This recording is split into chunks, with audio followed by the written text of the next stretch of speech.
Muy buenas noches.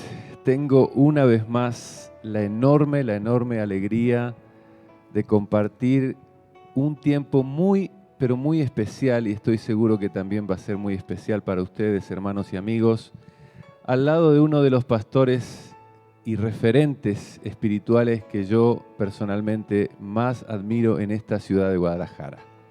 Me refiero al pastor y doctor en teología Israel Ibarra Segura, pastor en la Iglesia Cristiana Casa de Dios, maestro titular del Centro de Estudios Teológicos del San Diego Christian University, Extensión Guadalajara, casado, padre de 3 hijos y feliz abuelo de un nieto. Precioso. Así es. Bienvenido, pastor Israel. Gracias por la invitación, pastor.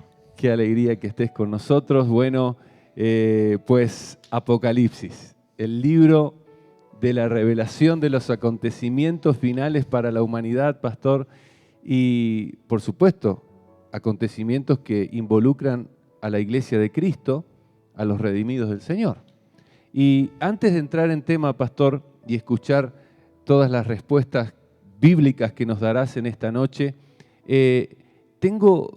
quiero introducir este tiempo con una pregunta obligada. ¿Por qué debemos estudiar el libro de Apocalipsis? ¿Tiene este libro las respuestas para estos tiempos que estamos viviendo? Sin duda alguna, pastor. El libro de Apocalipsis en sus primeros versos dice claramente: bienaventurado el que lee y el que entiende la profecía en este libro. Y hay una bienaventuranza al principio, inmediatamente. Y claro, nosotros como creyentes vamos a comprender a través de las enseñanzas de Apocalipsis que es un libro totalmente actual. Fue escrito literalmente por Dios, el Espíritu Santo, usando como herramienta al apóstol Juan, pero también es un libro que es complejo. El 85% del libro son alegorías, y entonces hay que entender las alegorías, porque también Apocalipsis se ha dado a mucha especulación y mala interpretación, que le podríamos llamar amarillismo cristiano, doctrina falsa, porque se da mucho a la especulación y tenemos que aplicar las reglas de interpretación para ver realmente la enseñanza. Y cuando nosotros tenemos una enseñanza correcta, se cumple lo que dice: bienaventurado el que lee y el que entiende las palabras de esta profecía. ¿Habría al menos cuántas interpretaciones o reglas de interpretación para este libro en específico, pastor? Cuéntame un poquito acerca de esto. Bueno, cuando estudiamos en la universidad vemos muchas de estas reglas de interpretación, y bueno, hay por lo menos 40 reglas de interpretación bíblica que se usan comúnmente en la hermenéutica. Y te puedo decir que más de la mitad de ellas tendríamos que aplicarlas en el estudio correcto del libro de Apocalipsis. Muy bien. Cuando hablas del lenguaje figurado de Apocalipsis, entonces deberíamos tomarlo así. Por ejemplo, las plagas, las trompetas, los caballos, deberíamos tomarlo tal como dice, o sea, ilustrativo, son imágenes simplemente, o ¿qué hay de literal en el libro de Apocalipsis entonces? Y el 85% son alegorías, significa que todas son figuras. Por ejemplo, cuando habla de una bestia que sale del mar, que tiene 10 cabezas, pues esa bestia está hablando de un imperio. Cuando sale de las aguas representan los pueblos, las gentes. Cuando dice que tiene 10 coronas o 10 cabezas, representa también 10 naciones. O sea, son figuras representativas. Y por eso tenemos que aprender a contextualizar la Biblia, toda la parte profética, para entender esas figuras, porque no son literales. Nadie entonces podría decir: yo interpreto el Apocalipsis a mi manera. No, la Escritura dice en 2 de Pedro capítulo 1, versículo 19 al 21, que tenemos la palabra profética más segura, en la cual debemos de nosotros poner cierta atención como una antorcha que alumbra en un lugar oscuro. Pero dice que nunca la profecía fue traída por voluntad humana. Y de hecho nos recomienda ahí un punto muy importante: que la palabra de Dios no es de interpretación privada. No es que tú entiendas algo y yo entienda otra cosa. No es de interpretación privada, sino que los santos hombres de Dios fueron inspirados por el Espíritu Santo. Así que la Biblia tiene una sola interpretación. Y las reglas de interpretación bíblica no fueron inventadas por los cristianos, ni por un seminario teológico, ni por una universidad teológica. Las reglas de interpretación bíblica nacen de la propia Biblia. Es Dios el que nos las dejó ahí para poder interpretar su libro de forma correcta. Claro, a través del Espíritu Santo. Dice el Salmo 25:14 que la comunión íntima de Jehová es con los que le temen y a ellos dará a conocer su pacto. Así que no es cuestión solamente intelectual, no solamente es una cuestión racional, sino que es una cuestión de revelación y totalmente espiritual. Entonces es el ejercicio del Espíritu Santo acomodando lo espiritual a lo espiritual y revelándonos la verdad. Vaya, el escritor es el Espíritu Santo, aunque haya usado a 40 escritores, es el libro de Dios. Podríamos llegar entonces a confundirnos si prestamos demasiada atención a tantos documentales que están en estos últimos tiempos apareciendo en la televisión. Podríamos llegar a confundirnos porque no sabemos ni siquiera la fuente o quiénes crearon todo eso. Se ha dado un fenómeno, pastor, ahora hasta la gente que ni cristiana es, hasta en los medios electrónicos que no conocen nada de Biblia, están citando Apocalipsis, ¿no? Entonces, siempre ha sido un libro que por todas las edades ha provocado eso en toda la gente. Hay gente que tiene hasta miedo leerlo y se ha levantado muchas especulaciones acerca del libro de Apocalipsis, pero en un estudio correcto es un libro extraordinario que dejó Cristo para que la iglesia tuviera esa interpretación correcta para enseñar de forma correcta la palabra de Dios. ¿Y por qué? Porque en estos últimos tiempos tan peligrosos y tan confusos, la iglesia tenga una esperanza firme sabiendo en quién ha creído, porque a través de Apocalipsis y la contextualización de todas las doctrinas cristianas, pues Apocalipsis lo único que le va a dar a la iglesia es esperanza. Amén, amén. Pues dicho esto, pastor, vamos directamente a preguntas específicas que precisamente se relacionan con la iglesia de Cristo. Porque, a ver, pastor, aparece la iglesia de Cristo en Apocalipsis, los 3 primeros capítulos. ¿Acaso Cristo no le escribe a 7 iglesias? Claro.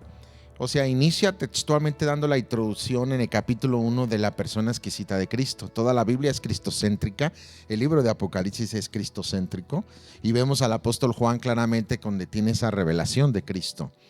Y dice que cuando él ve esta revelación cae como muerto y el Señor le dice: no temas, yo soy el que vivo y estuve muerto. Y ahí se revela literalmente como el alfa, el omega, el principio y el fin. Y luego le dice claramente que él debe de estar preparado para la revelación que va a dar, que es la revelación de Jesucristo a la iglesia. Y entonces en los primeros capítulos aparecen las 7 iglesias de Asia y claramente es la enseñanza de Jesucristo a la iglesia de hoy, de estos tiempos. Y después hay una enseñanza muy específica, porque una vez que le habla a las 7 iglesias, el capítulo 4, si lo observas, pastor, el apóstol Juan ahí es una representación de la iglesia, una figura, estamos hablando de alegorías, y es interesante porque una vez que Cristo termina de hablar a la iglesia, en el capítulo 4 es como una figura donde empata el arrebatamiento de la iglesia, porque dice que Juan en el espíritu, en un instante, la figura del arrebatamiento es llevado al cielo. Y dice que literalmente ahí, cuando es llevado al cielo en el espíritu, entonces empieza a ver toda la manifestación gloriosa de Cristo. Y es interesante porque también dice en el contexto del arrebatamiento que es así, en un abrir y en un cerrar de ojos. Y entonces da a entender que una vez que la iglesia, la figura de Juan, es llevada al cielo, cuando él llega al cielo, el primer evento que nota en el cielo es que ahí está Cristo y ahí están las figuras del Cordero. Primero lo ve como un Cordero inmolado, luego lo ve como el león de la tribu de Judá. En el capítulo 1 lo había visto como el anciano de días y se le empiezan a dar todas las figuras a Juan de lo que es la persona exquisita de Cristo. Y entonces claramente dice que hay un rollo que tiene 7 sellos y que no hay nadie en el cielo, en la tierra ni bajo la tierra. Y hubo una búsqueda para alguien que fuera digno de desatar los sellos. Dice que él lloraba mucho hasta que tuvo esa revelación maravillosa donde ve que es el Cordero que fue inmolado, el único que es digno de desatar los sellos. Y exactamente cuando Jesús se entiende que ese rollo del libro con los 7 sellos es un título de propiedad.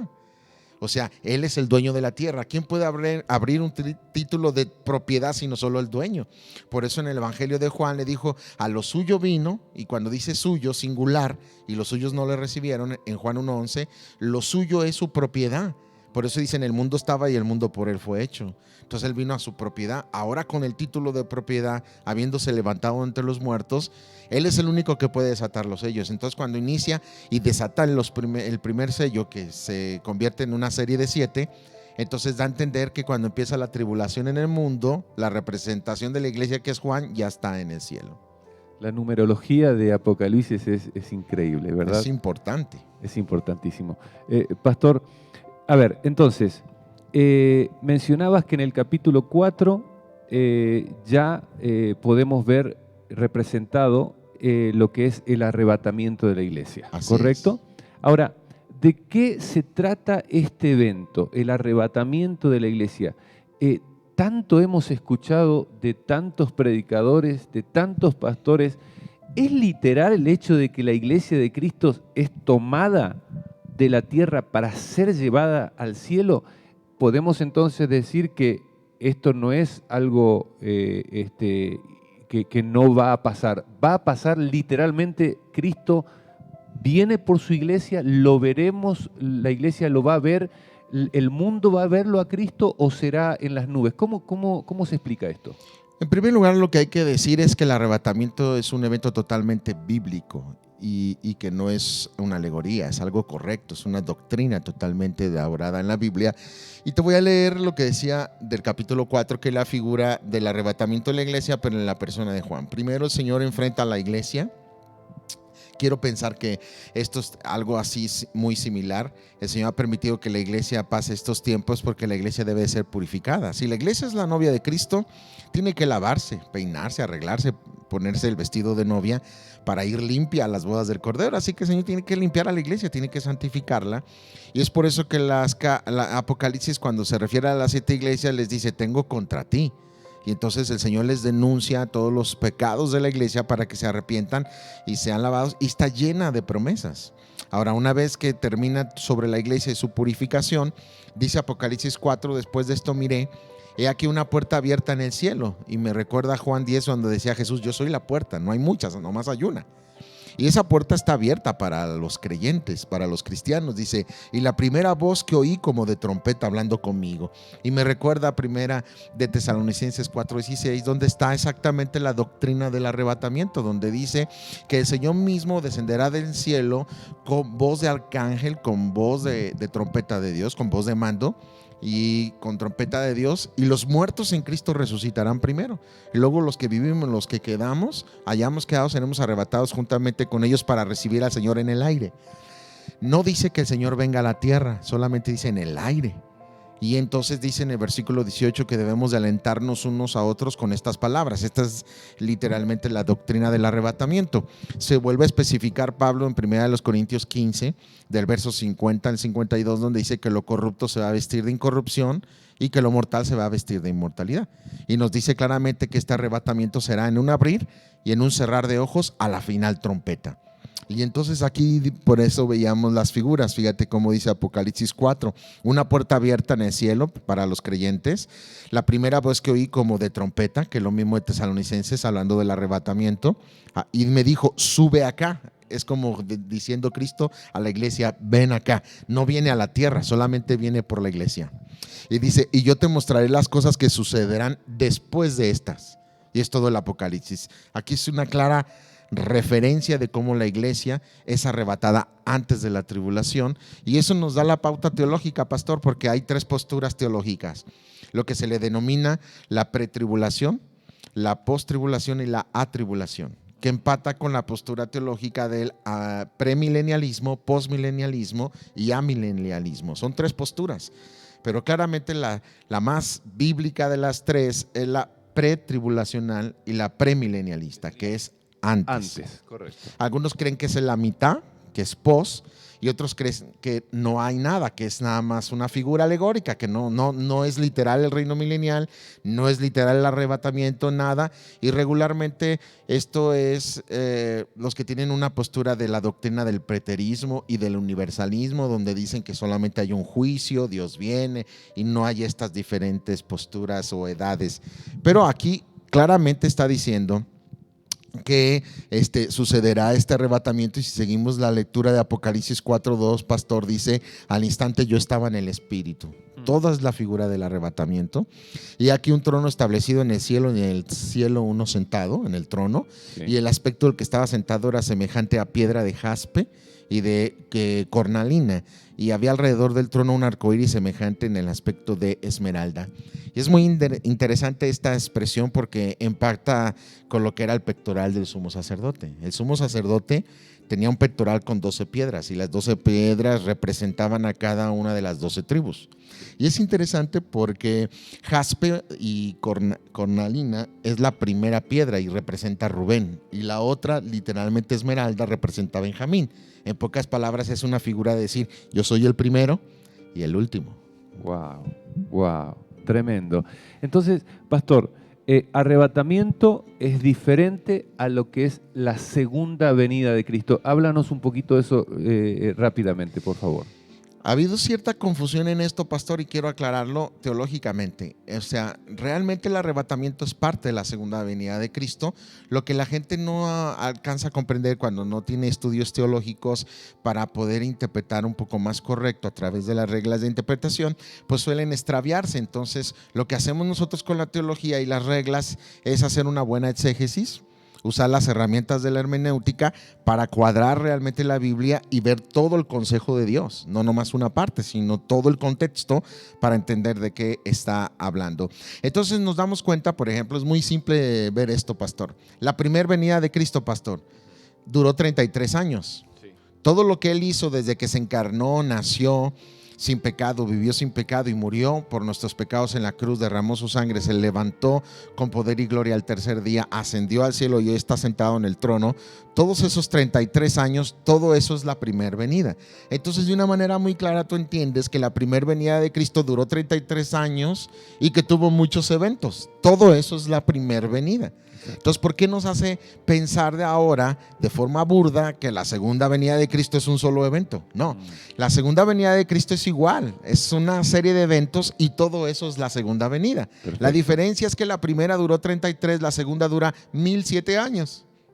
Wow. Todo eso es la venida de Cristo. Entonces, la segunda venida de Cristo, al igual que la primera, teológicamente se entiende, pastor, tiene 4 etapas: un inicio, un curso, una manifestación y un clímax. El inicio es el arrebatamiento de la iglesia. Ya inició la segunda venida de Cristo, pero Él no viene a la tierra todavía. Él solamente viene por la iglesia como si fuera un poderoso imán que se describe en Juan 14. Vendré y os tomaré a mí mismo. Él solamente se acerca y como si fuera un poderoso imán, todos los que somos verdaderamente nacidos de nuevo y que tenemos su Espíritu Santo, su naturaleza, nos pegamos a Él. En la escuela dominical, hace muchos años, el pastor Marcos Landis a los niños les dio una clase del arrebatamiento y traía a un imán muy poderoso y puso cosas de plástico y cosas de madera y de varios metales y puso fierro y acercó el imán y solo se pegaron las cosas de fierro. Y les hizo una pregunta a los niños y ustedes: ¿por qué no se pegó el plástico? ¿Por qué no se pegó la madera al imán? Solamente el fierro, porque tenían la misma naturaleza. Y entonces dice, cuando venga Cristo, Él solamente se acerca y los que tenemos su Espíritu Santo, dice, los tomaré a mí mismo. Somos atraídos. Wow. Así que todos los que pretenden ser cristianos y no lo son porque no tienen su Espíritu Santo, pues ahí se quedan, pastor.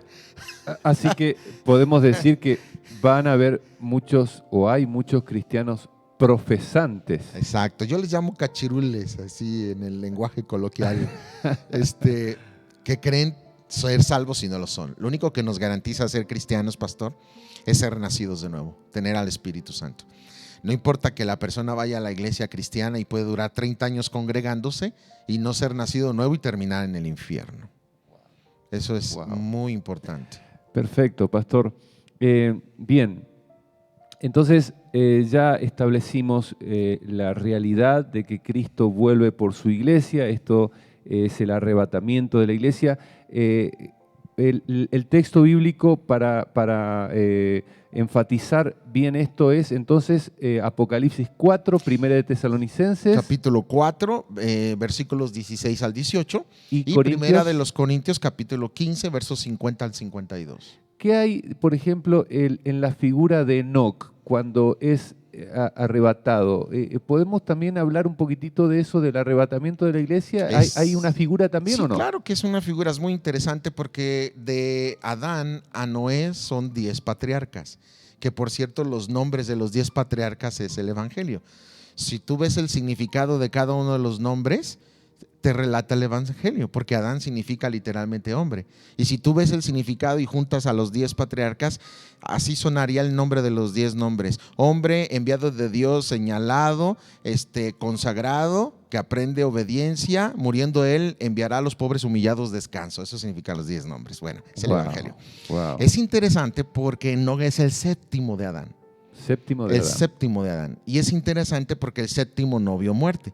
Y en el principio numérico, que no hay que confundirlo con la cábala, nada tiene que ver con la cábala, el principio numérico es correcto, es bíblico, y simplemente aparece en la Biblia con patrones de repetición, y de ahí nace el principio numérico. Ahora, en el principio numérico, pastor, me voy en un repaso rapidísimo porque no por el tiempo, pero el número 1 pertenece a Dios, porque en las matemáticas todos los números son eternos, son infinitos porque le damos vueltas, son cíclicos. Llegamos al 10, le damos vuelta al 20 y así, por eso no acaban, son cíclicos. Pero hablando así matemáticamente, todos los números son múltiplos del 1. Sí. O sea, el 2 es 2 veces el 1, el 3 es 3 veces el 1, el 4 es 4 veces el 1 y sucesivamente. ¿Qué significa? Que gracias al 1 hay 2, hay 3, hay 4, hay 5. Sin el 1 no hay nada. Exacto. Así que el 1 es Dios. Sin Dios no hay nada. Bien. Él es el principio. Amén. Amén. Ahora, el 2 es el principio de división. Dios separó la luz de las tinieblas. Ahí inmediatamente dice el 2 siempre habla de división. El 3 habla de Trinidad. Y Dios es un Dios trino, Padre, Hijo y Espíritu Santo, un solo Dios. Y por eso nos hizo a su imagen y a su semejanza. Bien. Y nosotros somos seres tripartitas. La tricotomía del hombre nos dice que tenemos cuerpo, alma y espíritu. Entonces, automáticamente estamos empatados con Dios en este concepto. El 4 es el número de lo terrenal. Si usted te fijas, del trono ahí en el Edén de Adán había un río que se partía en 4 brazos. Se vuelve a ver en Apocalipsis que sale del trono de Dios y se parte en 4 brazos. Cuando tú ves el 4 libro del Génesis, que es Génesis, Éxodo, Levítico, Números, es la repartición de la tierra. Sí. Entonces, literalmente el testimonio de la vida terrenal de Cristo está en 4 evangelios, que salen de un mismo trono de Dios, la Biblia, los evangelios, con 4 ramas, que son los 4 evangelios. Wow. 4 vertientes, pero salen de una misma línea que es de Dios, es la revelación de Dios. Así que el 4 es lo terrenal. El 5, y esto es muy importante que lo vamos a ver más adelante con este principio numérico, porque me va a servir a explicar el 666. El 666, exactamente. El 5 es el número de la gracia donde Dios crea a los seres vivientes sobre la tierra, y el 6 es el número del hombre. El 6º día creó al hombre y dice que ahí Dios literalmente vio que toda su obra era buena y descansó. Y el 7º día lo apartó y descansó de toda su obra, dice Génesis capítulo 2, verso 1 al 3. Por lo tanto, el 7 nos marca que queda establecido, el 7 es el número de la perfección de Dios, todo lo perfecto. Todo lo que no alcanza el 7 no es perfecto, solo el 7 es lo perfecto. Sí.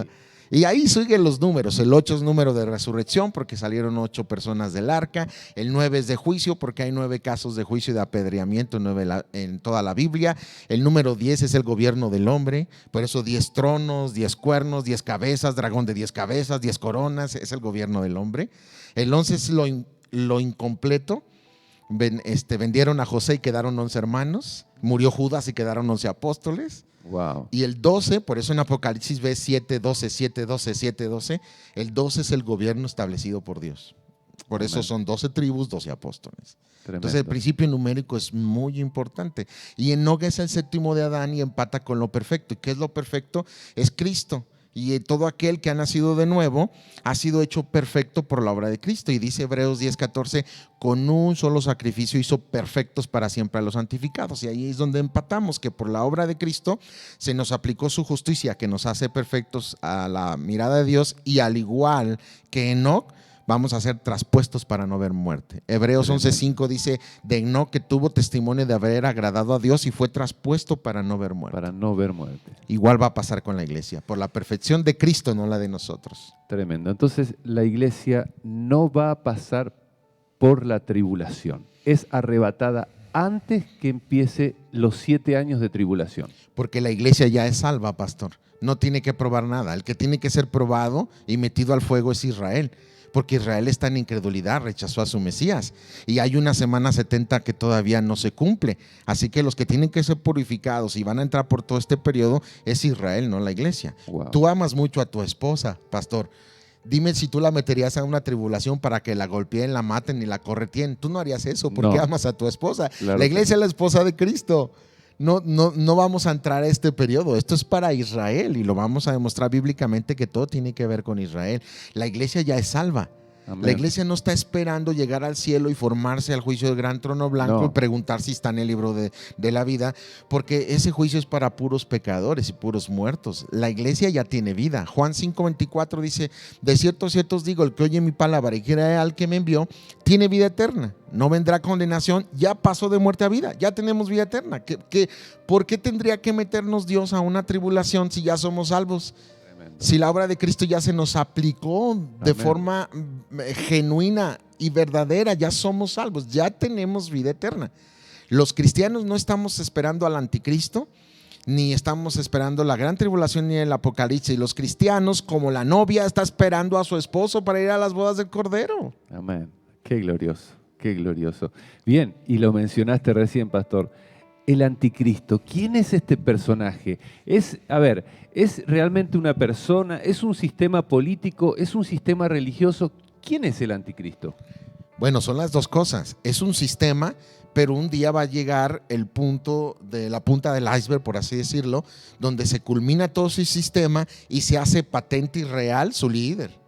Entonces todo este sistema ha existido. De hecho, el apóstol Juan ya decía, fíjate lo que dice la escritura de Juan, dice: ya está en acción el misterio de la iniquidad. También lo decía Pablo, por ejemplo, en 2 Tesalonicenses 2:7 dice: porque ya está en acción el misterio de la iniquidad, solo hay quien al presente lo detiene hasta que él a su vez se ha quitado de en medio.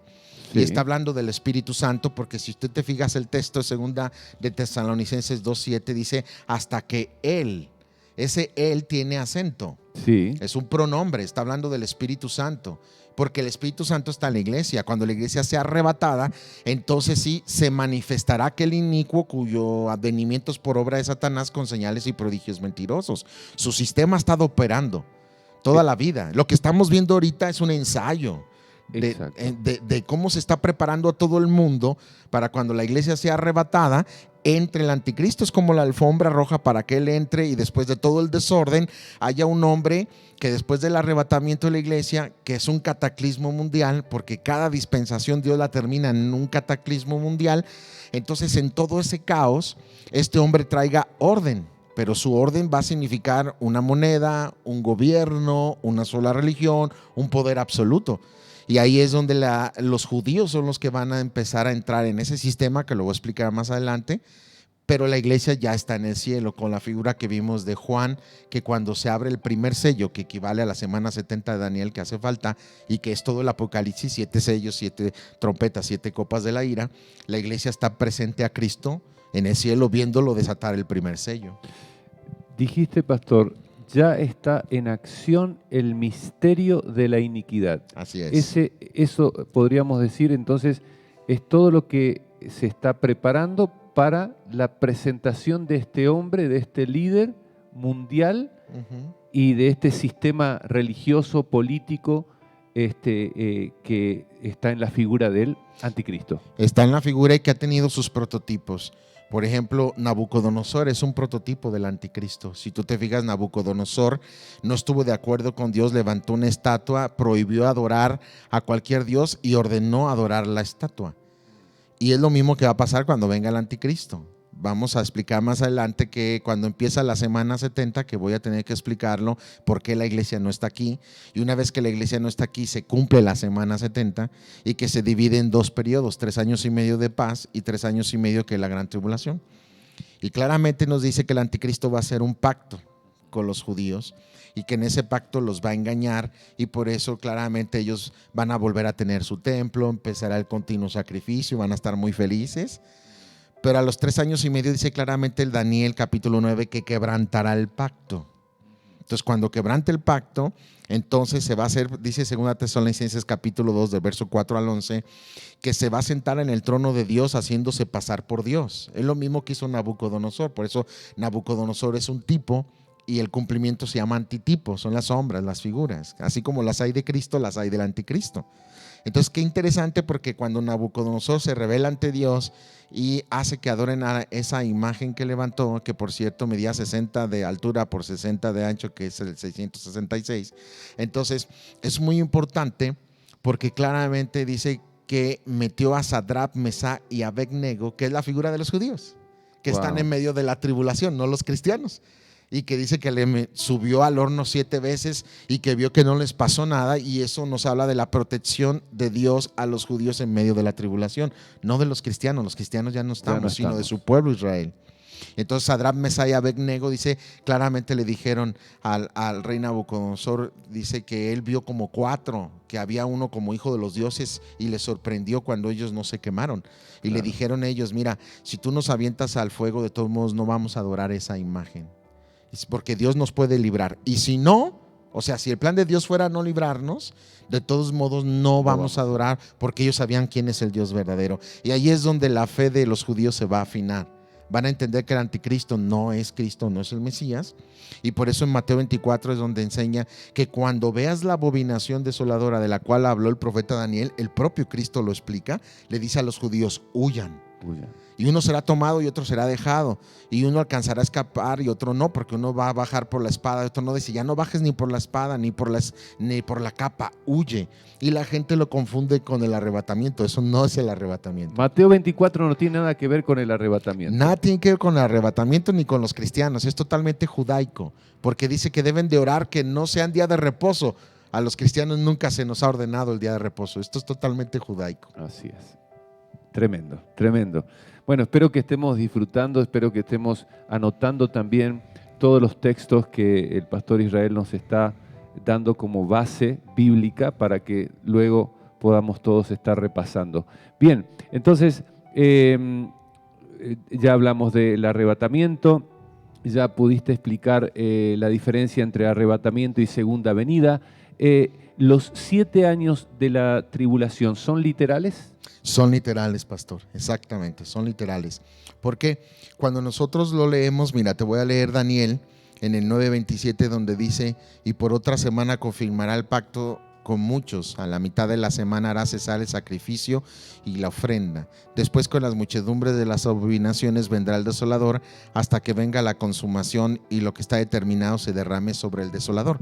Claramente dice que cuando el anticristo esté ya aquí, que la iglesia fue arrebatada y empieza su persecución sobre los judíos, claramente dice por otra semana. En el contexto, si tú lo ves desde Daniel 9:24, dice claramente que Dios está dando la escatología de Israel.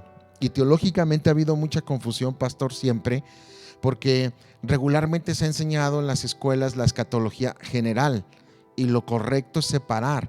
Hay una escatología para los judíos, hay una para los cristianos y hay una para los gentiles. Y si tú las juntas, esta es la confusión teológica que ha surgido el día de hoy. Y por eso hay tantas posturas.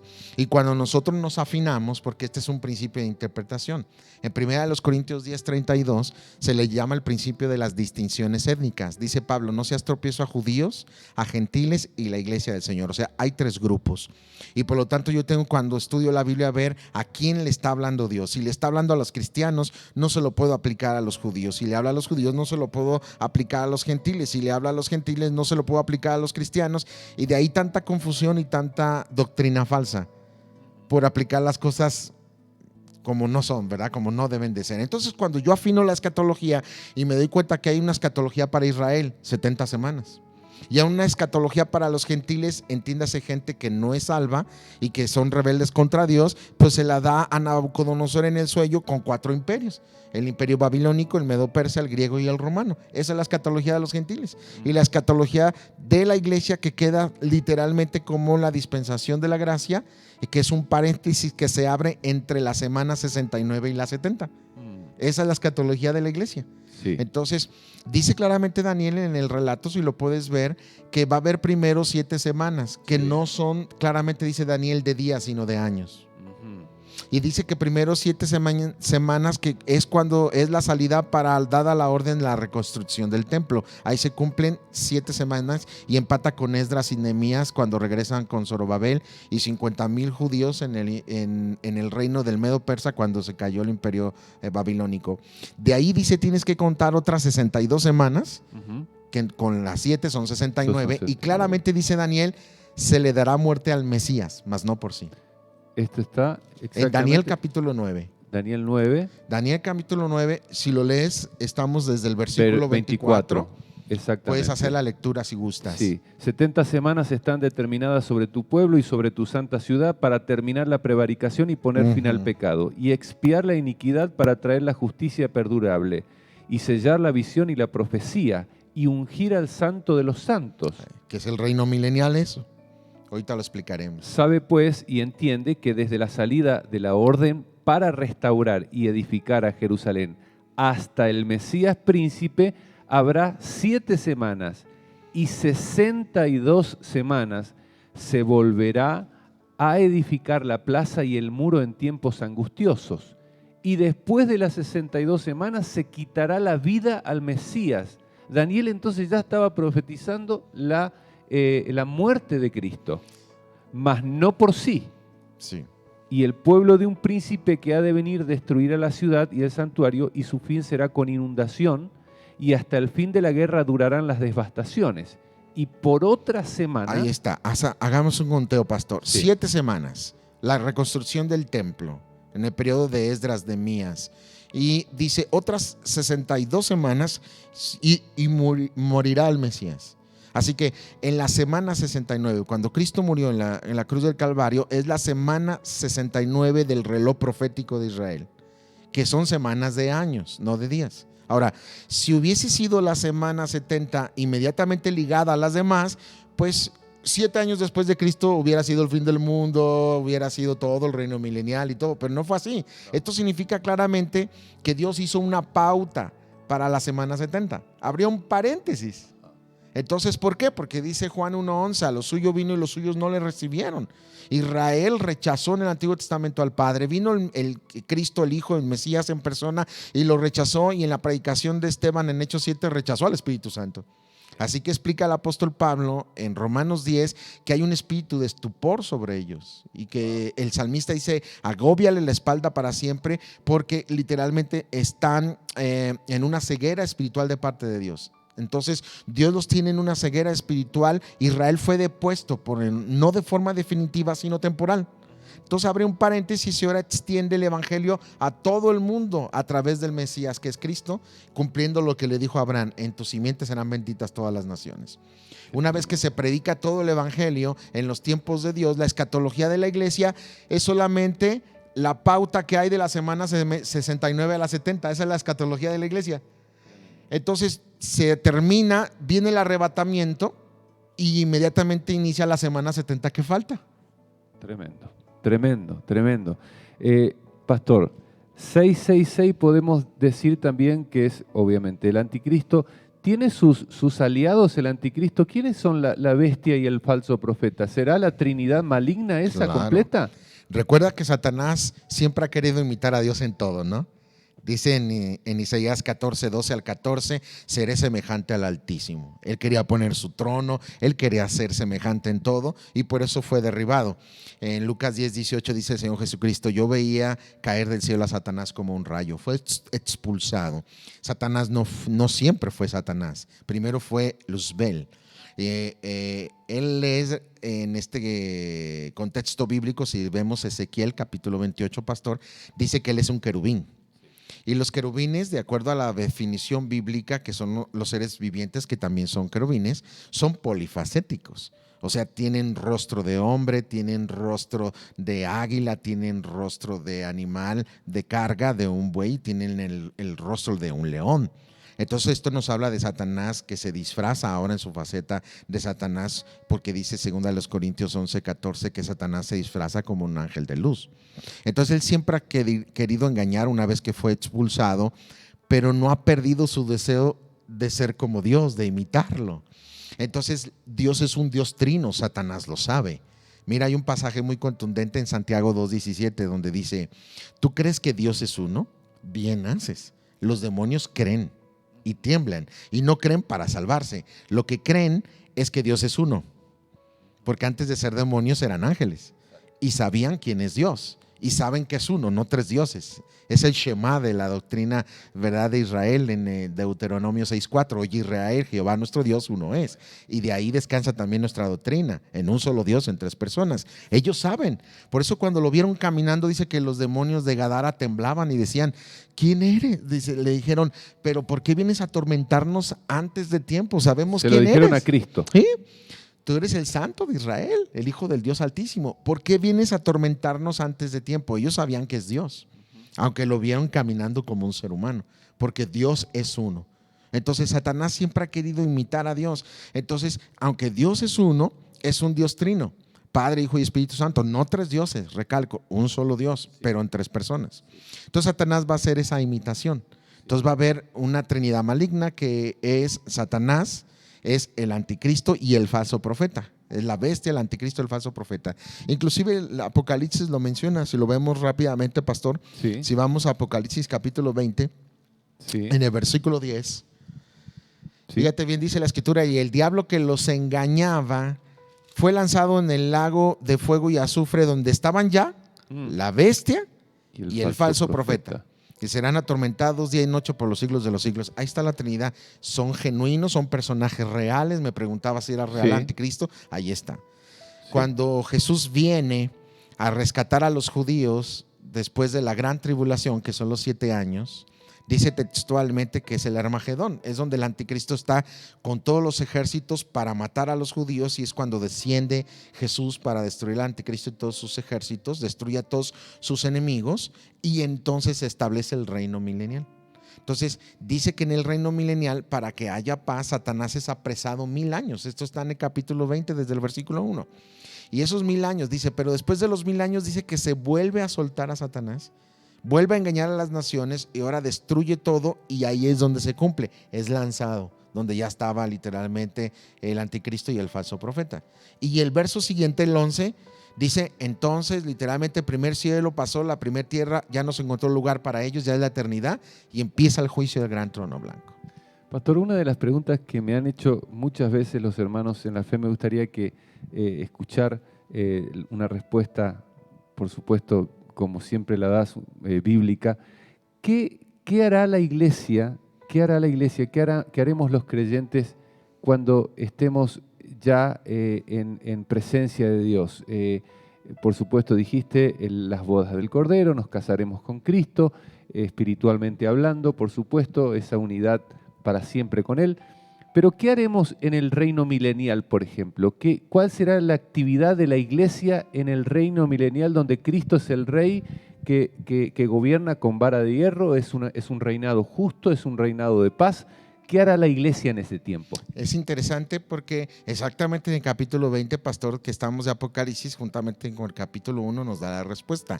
En primer lugar, en capítulo 1, versos 4 en adelante, dice que nos compró con su sangre y nos hizo reyes y sacerdotes para Dios su Padre. Así que nuestro oficio eterno en el cielo y en el reino milenial es que somos reyes y sacerdotes. Ese es nuestro oficio. De hecho, hoy en día somos reyes y sacerdotes en el contexto de la iglesia, porque la iglesia se le dio oficio, y nuestro oficio es ser sacerdote, o sea, trabajar para Dios todos los días, consagrados. Entonces, claramente, como reyes, hay un rey de reyes y un señor de los señores. En el reino milenial vamos a estar, como claramente dice ahí en el capítulo 20 de Apocalipsis, y dice que reinaremos con Cristo sobre la tierra. Reinaremos. ¿Qué vamos a hacer en el reino milenial? Reinar. Ahora, ¿te acuerdas que te dije que la segunda venida, al igual que la primera, tenía 4 etapas? Permíteme explicarte rápidamente las otras 3 etapas para que entendamos el reino milenial y qué vamos a hacer. Dijimos que la primera etapa, dijimos que era inicio, curso, manifestación y clímax. En la primera etapa la iglesia es arrebatada y empieza aquí la segunda etapa. Cuando la iglesia es arrebatada, que es la primera, que es el inicio, luego sigue un curso. ¿Cuál es el curso? Aquí en la tierra está lo que viene siendo la gran tribulación, la semana 70. Y nosotros estamos en el cielo, en el tribunal de Cristo. El primer evento que cuando la iglesia es arrebatada es ir al tribunal de Cristo. Y en el tribunal de Cristo, literalmente, mientras aquí está lo que viene siendo el transcurso de lo que es la semana 70, todo el Apocalipsis, todo, nosotros estamos entregando cuentas. Y ahí es donde nos dice la Biblia que el segundo punto de la segunda venida de Cristo, la segunda etapa, nosotros la iglesia estamos entregando cuentas, vamos uno por uno con Cristo para ver si recibimos galardón y recibimos corona. Este no es un juicio para ver si eres salvo o no, ya eres salvo. Por eso los cristianos no vamos al juicio del gran trono blanco. Este es el tribunal de Cristo. Este es el tribunal de Cristo. Bien. La palabra tribunal es la palabra bema en el griego, y Pablo la usa porque en sus tiempos estaban los Juegos Olímpicos, pastor. Y cuando los Juegos Olímpicos competían, al vencedor iba al bema, y en el bema se le daba una corona, una diana de victoria, y ese es el bema. Entonces dice Pablo, nosotros vamos al bema y Dios, el Señor Jesucristo, va a juzgar nuestro servicio como cristianos. Hay que entender que vamos a ser juzgados ahí en el bema como siervos, porque nuestro juicio como pecadores ya se acabó. En Cristo. Fue la cruz de Cristo, ya se pagó. Y nuestro juicio como hijos fue aquí en la tierra, por eso nos dio vara, nos disciplinó. Y al cielo no nos va a juzgar como pecadores, ya pasó, ni como hijos, es como siervo. Y nada más para ver cuántos galardones recibes y coronas. Que después dice que las volvemos a echar a los pies de Él, que es la figura de los 24 ancianos, que es la figura de la iglesia. Que se postran. Porque son de Él, porque, pastor, cada que pecamos somos nosotros. Y cada que obedecemos a Dios y hay galardón fue Cristo en mí, no yo. Entonces son de Él, se los regresamos. Así es. Pero acorde de esto es la vindicación de la iglesia. Venimos a la tierra, reinaremos con Él y ahí está la vindicación. Y ahí es donde muchos cristianos no entienden ni dicen, ¿qué importa que no tenga galardón? No importa que no tenga corona. Voy a decir algo que decía mi abuela. Mi abuela decía, mira hijo, cuando estemos en el cielo, yo voy a estar al último. La más pecadora, con orejas de burro, hasta el último, pero en el cielo. Así decía mi abuela. Y muchos cristianos creen así, que no importa el galardón, la corona, que acabo soy salvo. Situación, cuando regresemos a la tierra a reinar con Cristo, de acuerdo a tus galardones y coronas, es tu vindicación. Si son 10 galardones, estás sobre 10 provincias. Son 100 galardones, 100 provincias. 0 galardón, 0 provincia. Wow. Y entonces nomás viendo. Habrán muchos barriendo las calles, quizás, ¿verdad? Ajá. Wow, tremendo. ¿Entiendes la diferencia? Tremendo. Y la tercera etapa, fíjate bien, después viene el Señor y destruye textualmente al anticristo, a todos sus enemigos, y nosotros estamos en las bodas del Cordero. Estamos de fiesta. Y siempre que hay una boda, después de la boda, ¿qué hay, pastor? Un encuentro. Un viaje de bodas, ¿no es cierto? Sí. La luna de miel. Sí. Pues se viene Cristo con su novia en su viaje de bodas y su luna de miel es el reino milenial en la tierra, un reino de paz. Tremendo. Y después, esa es la tercera etapa. La cuarta etapa es el clímax, donde ya se suelta a Satanás, confunde a todas las naciones, se vuelven a rebelar y Dios destruye todo. No nomás nuestro sistema solar, el universo entero. Dice 2 de Pedro capítulo 3, todos los elementos serán quemados. Todos, los cielos, plural, encendiéndose serán deshechos, plural. ¿Pasaje bíblico que dijiste? Es 2 de Pedro capítulo 3. Capítulo 3. Entonces bien. Claramente allá en la eternidad hay cielos nuevos, tierra nueva, allá está la gloria y allá en la eternidad hay un lugar llamado Gehenna, el infierno eterno. Pero todo esto será destruido. En Apocalipsis 20:11 dice, el primer cielo y la primera tierra pasaron, ya no se encontró lugar para ellos. Todo es destruido. Wow. Y ese es el clímax de la eternidad. Los que no aceptaron al Señor y no nacieron de nuevo y no fueron salvos son lanzados al lago de fuego y azufre, que es la muerte segunda, y será el lloro y el crujir de dientes. Y algunos decimos, bueno, será el lloro y el crujir de dientes porque están en un lago de fuego, es una cama de gusanos que nunca mueren y están en un tormento, les duele y por eso es el lloro y el crujir. No, la palabra griega que usa para decir será el lloro y el crujir de dientes es de odio, no es de dolor. O sea, los del infierno, aparte de estar quemándose en oscuridad, tragándose los gusanos en descomposición, como cuando te vas a la tumba, así son los cuerpos de los que van a estar en el infierno. Los de nosotros son cuerpos glorificados porque lo corrupto se viste de incorrupción, lo de ellos no, lo corrupto se queda corrupto.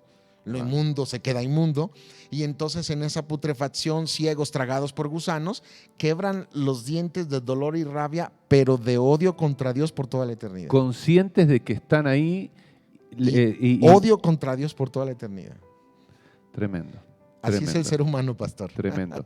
Pastor, quizás vuelva un poquitito a unos capítulos antes, que ha sido también preguntas que nos han hecho y Los 144.000 que aparecen en la Biblia, ¿quiénes son esos 144.000? Claramente cuando tú lo lees son judíos porque dice que son 12,000 de la tribu de Dan, 12,000 de la tribu de Rubén, 12,000 de la tribu de Zabulón y empieza a mencionarlos y claramente son judíos. ¿Qué hacen ellos? Ellos dice que traen literalmente la predicación del evangelio eterno. Que, ¿En el tiempo de la sí. tribulación? El hecho de que se predique el evangelio, que es otra de las confusiones, no significa que la gente se va a salvar. Lo que pasa es que en cada dispensación Dios siempre ha dado testimonio. Eso no significa que se salven. Entonces, claramente muchos sacan de contexto esto para decir que todavía en la gran tribulación la gente se va a salvar. Porque dice que aún no renunciaban a sus hechicerías, a sus Claro. fornicaciones y blasfemaban inclusive. Lo puedes leer, pastor, Apocalipsis 9:20, si quieres leerlo. Sí, claro. Dice que, ahora es bien interesante Apocalipsis 9:20 porque si tú lo notas ya pasaron los 7 sellos, ya pasaron los 4 jinetes famosos del Apocalipsis que todo el mundo se asusta. Ya estamos en la etapa textualmente de las 7 trompetas que las tocaban los ángeles y traían destrucción. Y aquí estamos ya a la mitad de las trompetas y cae un tipo de meteorito que abre un abismo. Un gran foso, dice que sale Apolión, que es el equivalente del arcángel Miguel para Dios. Apolión es el arcángel del diablo, su jerarquía más alta de su ejército. Y dice que se les da la oportunidad a los demonios de materializarse, ya no son invisibles.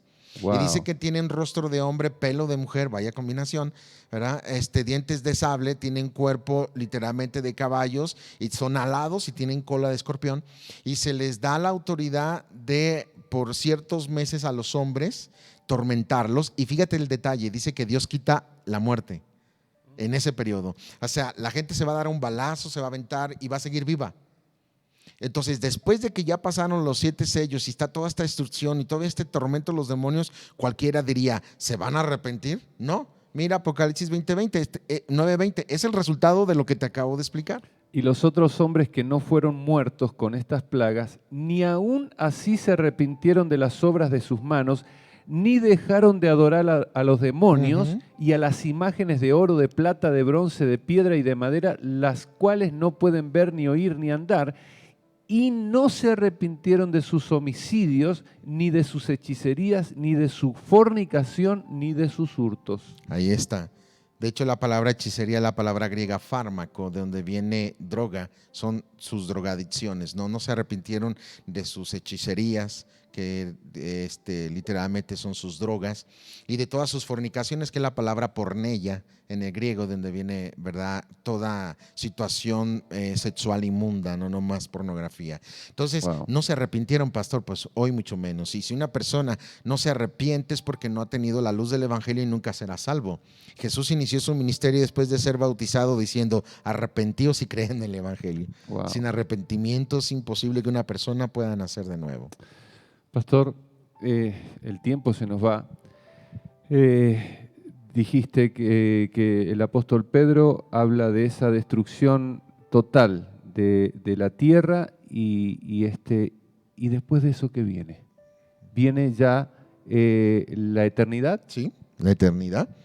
Nos dice que después de que Dios se termina el reino milenial y está la última rebelión comandada por Satanás en Apocalipsis 20, entonces textualmente de lo que viene siendo el versículo 7 al 10, dice que en esa última rebelión entonces se levanta y cae fuego del cielo, quema todo.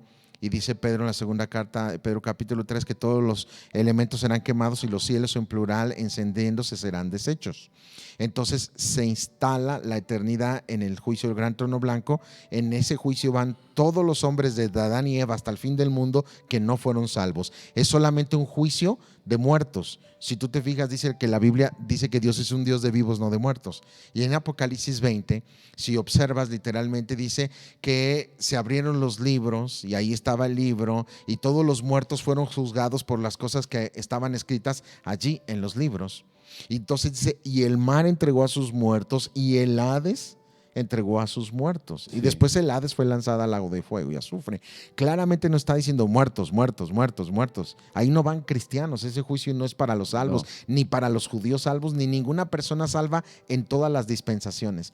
O sea, en pocas palabras, hay un juicio de vivos y uno de muertos. Sí. Entonces, primera de Timoteo 4 lo dice: te encarezco delante de Dios y del Señor Jesucristo, que juzgará a los vivos y a los muertos en su manifestación y en su reino. Son diferentes. Es un juicio de vivos de todas las edades, un juicio de muertos de todas las edades. El de Apocalipsis, del juicio del gran trono blanco, es para pura gente que no es salva. Que no es salva. Solamente les va a dictar sentencia de muerte eterna el juez eterno, que es Dios. Pastor, el Evangelio. ¿Qué es el Evangelio para terminar? Quizás este video, y oramos esta transmisión para que muchos escuchen, muchos conozcan y muchos sean salvos de la ira venidera. ¿Cuál sería el Evangelio? ¿Cómo el hombre puede llegar a ser salvo? Qué importante que mencionaras eso, porque dice 1 Tesalonicenses 1:10 que los creyentes, los que somos salvos, pastor, dice: y esperar de los cielos a su Hijo, el cual resucitó de los muertos, a Jesús, quien nos libra de la ira venidera. Por eso los cristianos no vamos a pasar por el Apocalipsis. Aquí está claro, nos libra. Nosotros estamos esperando a Cristo. Pero el Evangelio, ¿qué es lo que nos explica exactamente? Que todos los seres humanos, desde Adán y Eva, cuando Adán y Eva pecan, entonces Dios los expulsa del huerto, y desde ese momento toda la descendencia de Adán, entiéndase, todos los seres humanos, estamos destituidos de la gloria de Dios. Y dice Romanos 3:23: por cuanto todos pecaron y están destituidos de la gloria de Dios. Esto significa que todos los seres humanos, desde que nacemos, estamos muertos espiritualmente. No tenemos comunión con Dios, no somos hijos de Dios, somos criaturas de Dios. Y nosotros no solamente nacemos en una condición separados de Dios, muertos espiritualmente, sino que estamos en una naturaleza caída, la cual nos impide buscar y agradar a Dios. Estamos totalmente en una condición caída, y lo podemos ver en Romanos 5:12, donde dice que por un hombre, Adán, entró el pecado, por el pecado entró la muerte, y la muerte pasó a todos los hombres por cuanto todos pecaron. Yo siempre explico esto de una manera muy simple, pastor. Les digo, es como cuando Carlos Salinas de Gortari firmó el Tratado de Libre Comercio. Lo firmó por todos los mexicanos. Y cuando un presidente adquiere una deuda externa, la hace por todos los mexicanos. Si tú o yo tuviéramos un hijo y naciera en este instante, al nacer como mexicano, inmediatamente ya debe de la deuda externa. Claro. ¿Estamos de acuerdo? Entonces, todo ser humano cuando nace en la condición desprovista de comunión con Dios de Adán. Es un ser caído, está muerto y destituido de la gloria de Dios. Pero eso, auméntale que esa naturaleza caída, que está corrompida, va en aumento. Vamos pasando los días, vamos creciendo, y la maldad en nosotros nos va creciendo, y hay en nosotros una condición de muerte y separación. Y no importa cuántos intentos hagamos de forma religiosa, viendo una religión, tratándonos moralmente de portar bien, estás muerto y estás destituido. Eso es un imperativo. Por lo tanto, Dios estableció de una manera muy categórica. En Ezequiel 18:4 dice: he aquí que todas las almas son mías. El alma que pecare, esa morirá. Y estableció Dios un imperativo. Un imperativo es una orden directa y es inexorable. La palabra inexorable significa no se puede pasar por alto. O lo cumples o no se puede. ¿Y eso qué es? Hebreos 9:27 dice el Señor: está establecido de parte de Dios que los hombres mueran una sola vez y después el juicio. O sea, todos vamos a morir, todos estamos muertos espiritualmente y vamos a morir físicamente. Y el resultado de morir, pastor, y los que nos escuchan, espiritualmente, porque ya estamos muertos espiritualmente, y también morir físicamente sin haber relacionado nuestra vida a Dios, sin haber nacido de nuevo, sin tener vida, entonces al juicio, lo único que te va a quedar del juicio de Dios es ser lanzado al infierno eternamente. Entonces, como el ser humano no se puede salvar a sí mismo, y ninguna religión puede hacer esto, pastor, hay más de 5,000 religiones en el mundo, y la gente dice, ¿cuál es la verdadera? Pues ninguna es la verdadera. La Biblia no habla de una religión. El ser humano no ocupa una religión para salvarse. Ocupa un Salvador, pastor. Y ahí las opciones se reducen drásticamente. No es Mahoma, no es Buda, no es Hare Krishna, no es Carlos Russell de los Testigos de Jehová o José Smith de los Mormones, mucho menos Nazón de la Luz del Mundo. Es Jesucristo, el único que murió en una cruz. Esas son las buenas noticias del Evangelio. Así que el evangelio se concentra en dos noticias, una mala y una buena. La mala es que estás muerto, estás destituido y hagas lo que hagas no puedes salvarte. La religión no te puede salvar, no importa cuánto te esfuerces, tú no puedes arreglar eso. Estás muerto y estás destituido y estás condenado ya. Dice la Biblia en Juan 3:36, literalmente, que cree en el Hijo tiene la vida, pero el que rehúsa creer en el Hijo no verá la vida. La ira de Dios está sobre él. En Juan 3 dice el Señor claramente, y esta es la condenación, que los hombres amaron más las tinieblas que la luz porque sus obras eran malas y no vienen a la luz para que sus obras no sean reprendidas. O sea, el ser humano ya está muerto y está en condenación. Así que, pastor, no está en juego la condenación del ser humano, ya está condenado, está en juego su salvación. La condenación no, ya está condenado, ya está muerto. Lo que está en juego es solamente su salvación. Y lo que tiene que hacer el ser humano es escuchar esas malas noticias y entender que él no puede salvarse, su esfuerzo propio, sus obras no lo salvan, la religión no lo salva, la vida moral no lo salva, nadie le puede salvar que sea de carne y sangre, ni papá, ni mamá, ni líderes religiosos, ni él mismo. Por eso dice la Biblia que no es ni de sangre, ni de carne, ni de voluntad de varón. Tiene que ser nacido de Dios. Y esta es la pregunta que le planteó Nicodemo a Jesús. En Juan 3 vino a Jesús de noche y le dijo, ¿qué tengo que hacer para heredar la vida eterna? Y Jesús no le dijo, participa en una religión, apréndete la Biblia, haz cosas buenas. Tampoco le dijo, ¿cómo crees, Nicodemo? Pues tú eres hijo de Abraham. Tú eres heredero de la promesa, tú eres además judío y conoces la ley y la enseñas. No, tú no necesitas eso, ya eres salvo. Tampoco, le dijo categóricamente. Y este es el imperativo, pastor, este es el evangelio. Este es el más grande imperativo de Dios, es el inexorable. O lo cumples o te vas al infierno.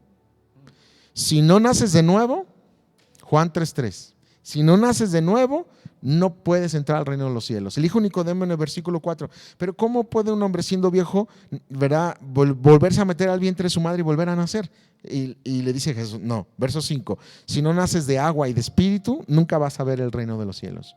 Entonces, la persona para ser librada de su condición de muerte y condenación necesita nacer de nuevo, pastor, pero no de papá y mamá.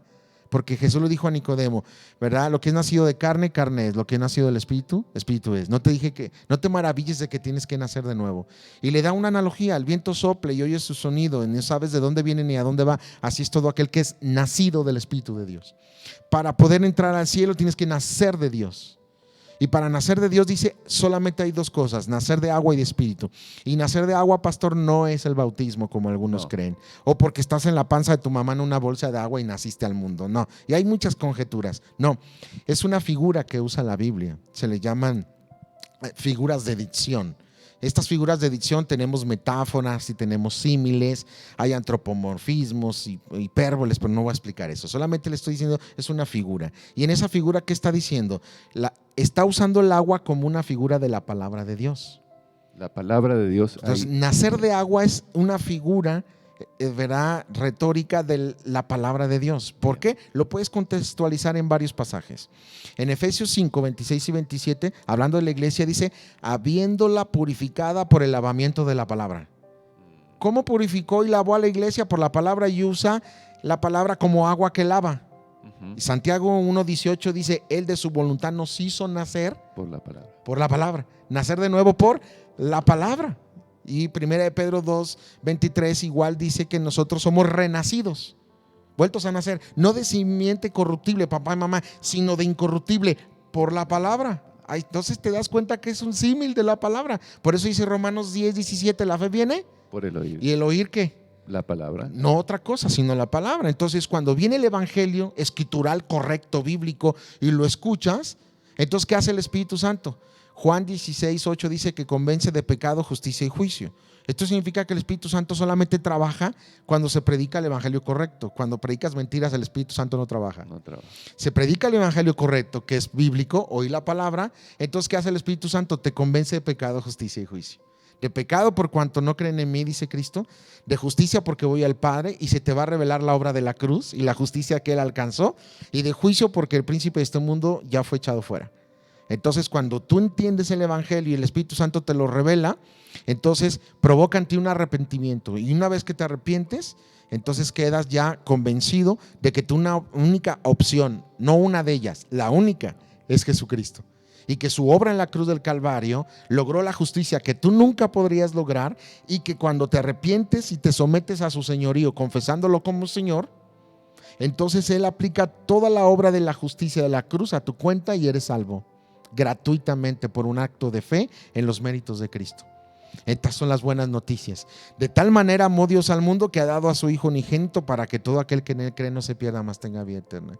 Entonces, cuando la gente entiende el Evangelio por medio de la Biblia, entiende la obra de Cristo, entiende quién es y su culpabilidad y lo que merece por sus pecados, que es la muerte y la condenación, entonces arrepentido clama a Jesús y dice Romanos 19: si confesares con tu boca que Jesús es el Señor y creyeres en tu corazón que Dios le levantó de los muertos, serás salvo, porque con el corazón se cree para justicia y con la boca se confiesa para salvación. Versículo 13 dice: porque todo aquel que invocara el nombre del Señor será salvo. Entonces, cuando nosotros confesamos a Jesús, ya convencidos por el Espíritu Santo y por la palabra, como Señor, se convierte en nuestro Salvador. Jesús nunca será Salvador de alguien que no le confesó y se sometió verdaderamente arrepentido a su señorío. Entonces, claramente todo el mensaje del Evangelio es a Jesús como Señor, y por ende se convierte en tu Salvador.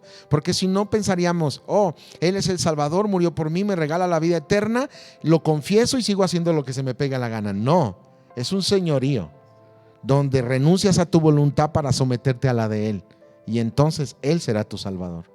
Entonces, las buenas noticias es que si el hombre cree el Evangelio y se arrepiente y confiesa a Jesús por Señor, Él nos libra no solamente del pecado, nos libra de la condenación eterna, sino que también nos libra de la ira venidera de la cual hablamos, y estaremos preparados como parte de la iglesia, la novia de Cristo, para ser arrebatados y ser llevados a su presencia, a ser parte de las bodas del Cordero y vivir toda la eternidad ante el trono, adorando al que vive por los siglos de los siglos, contemplando la hermosura de su santidad por siempre, con un acceso que no está restringido y donde tendremos comunión eterna con el Dios eterno, librados del pecado para siempre y además gratuitamente, pastor. Gloria a Dios. Wow. Pastor, tenemos que terminar. Agradecemos a la comunidad bíblica y a todos nuestros hermanos y amigos que seguramente están viendo este video, esta charla que hemos tenido en esta noche. Y, Pastor, ¿puedes orar específicamente en este momento si hubiese algún amigo, alguna persona que nunca antes había escuchado este mensaje de salvación? Quizás guiar a esa persona, quizás que esa persona entienda de qué manera en este momento puede ser salvo, y oramos y cerramos este tiempo agradeciéndote, Pastor, por tu valioso tiempo, por estas respuestas bíblicas tremendas que nos diste y la enseñanza de la palabra que nos trajiste en esta noche. Gracias, Pastor. Sé que el tiempo fue corto y no fue suficiente para explicar más a profundidad, pero creo que el Señor nos dio la gracia de hacerlo lo más correcto que se pudo.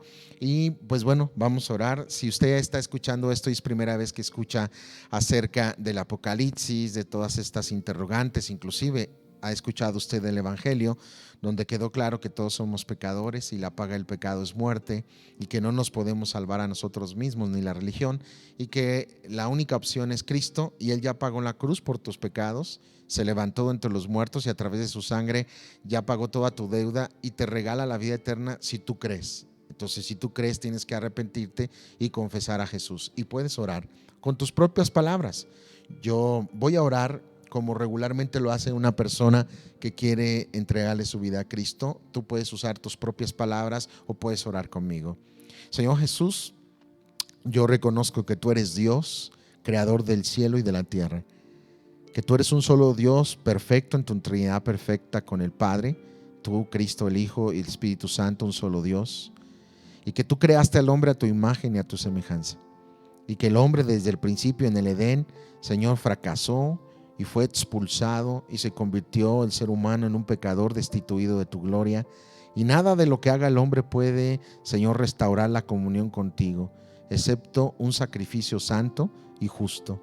Y es ahí donde entra el Evangelio y tu gran amor por tus criaturas, aquellos que hiciste a tu imagen y semejanza, Señor. Tú enviaste lo mejor del cielo a tu Hijo Jesucristo, el cual es Dios sobre todas las cosas, para salvar lo peor de la tierra, que somos todos y cada uno de nosotros. Lo único que nos pides es que reconozcamos que somos pecadores y reconocemos, Señor, nuestro pecado. Como diría David en el Salmo 51, contra ti he pecado, he hecho lo malo delante de ti. Lo reconocemos, Señor. Sabemos que nuestro pecado, su paga es muerte y condenación eterna, y que no podríamos hacer nada en nuestras fuerzas para solucionar esa deuda. Señor, sin embargo, tan grande es tu amor, que enviaste a lo mejor del cielo a tu Hijo Jesús a morir en una cruz y pagar lo que no debía. Al derramar su sangre, el pago efectivo por el pecado, resucitó de entre los muertos y lo depositó en tu trono como la ofrenda por el pecado, para que todo aquel que se arrepienta sea lavado con esa sangre y se aplique la justicia que se logró en la cruz a nuestra cuenta. Es por eso que arrepentidos te pedimos perdón, reconocemos que somos pecadores, que por nuestro pecado merecemos el infierno y la condenación eterna. Pero también te doy gracias, Dios, porque hoy puedo entender tu evangelio y que la obra de Cristo en la cruz del Calvario es suficiente para salvarme, para perdonarme. Señor, yo creo que tú eres Dios y que lo que hiciste en la cruz me salva. Perdóname, me arrepiento. Renuncio a mi voluntad y me someto a tu señorío, Señor Jesucristo. Y en tu misericordia te pido que me salves, que me perdones, que me adoptes, que me tomes por tu Hijo. Que yo sé, Señor, que al aplicar tu justicia que se logró en la cruz, me libras del infierno, de la condenación eterna. Me adoptas, me haces tu Hijo, me sellas con tu Espíritu para entender, Señor, en mi interior que soy tuyo, que te pertenezco, que soy tu pueblo, tu familia, tu labranza, tu casa, tu iglesia. Gracias porque ahora lo entiendo y yo te confieso, Señor, con mi boca, creyendo en mi corazón que tú eres Dios y eres mi Señor. Te entrego mi vida, acéptame, Señor, sálvame, perdóname, yo creo en ti, mi vida es tuya, mi fe está en ti. Gracias, Señor, porque creo que si mi corazón es sencillo, al arrepentirme porque estoy arrepentido, tú me salvas. Porque un corazón contrito y humillado tú no lo desprecias, Dios. Estoy ante ti, Señor, y ahora creo que me has perdonado, que me has dado vida, que me has salvado. Gracias, Dios, por salvarme. No lo merezco, pero te doy gracias. Y toda la gloria es para ti. Mi vida es tuya, Señor, y te doy gracias en el nombre de Jesús. Amén. Amén. Muchas gracias, Pastor Israel, y gracias a todos los que en esta noche han estado conectados. Dios te bendiga, Pastor. Gracias por tu tiempo. Un gran saludo a tu familia, un gran abrazo a la iglesia y nos vemos el sábado. Gracias, Pastor. Ya sabes que te amamos, te apreciamos. Dios te bendiga. Gracias, Pastor.